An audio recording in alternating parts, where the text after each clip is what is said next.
আজ হলো আমাদের মন্দিরে মায়ের বিসর্জন পুজো। আর আমার চোখে কেন জল আসলো, চলো তা শেয়ার করি। হ্যালো, নমস্কার সকলকে। কেমন আছো সকলে? আশা করি সকলে ভালো আছো, সুস্থ আছো। রাধে রাধে। আজ সকাল সকাল ঘুম থেকে উঠে চলে যাচ্ছিলাম মন্দিরে বিসর্জন পুজোর জন্য। ঠাকুরমশাই এসে গিয়েছিল, আর আমাদের এখানে সেরকম কেউ আসে না।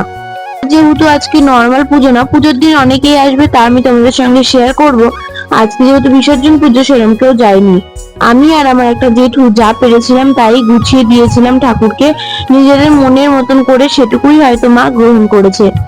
আসলে চোখে জল আসার একটা অন্যতম কারণ কি জানো? আগের বছর প্রথমবারের জন্য আমি আমার মনের মতন ঠাকুরকে সুন্দর করে সাজিয়েছিলাম। আমাদের এখানে কোনো জায়গায় সেভাবে ঠাকুরকে এরকম শাড়ি পরিয়ে গয়না পরিয়ে, মানে পাড়ার পুজোতে সাজানো হতো না, কিন্তু আমি সাজিয়েছিলাম। আর এই জায়গাটায় না, আমার দেখে ভিডিওটা বারবারই মনে হচ্ছিল মাও যেন সেরে যেতে চাইছে না। আসলে আমাদের কেন বেশি একটা মন খারাপ হয় না জানো? মা তো আবার কিছুদিন পর নতুন রূপে নতুন সাজে আবার এই মন্দিরেই এসে বসবে। আর আমাদের মা ভীষণ জাগ্রত, জানো তো।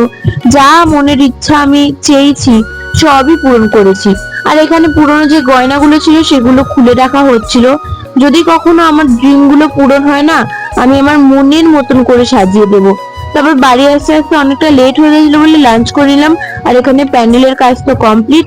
হাতে আর মাত্র একদিন, শনিবার দিন আমাদের পুজো, মানে 25শে এপ্রিল। আর তোমরা যেদিনকার এই ভিডিওটা দেখছো সেদিনই হচ্ছে 24শে এপ্রিল। আর এটা হচ্ছে আমাদের মন্দিরের স্টোর রুম।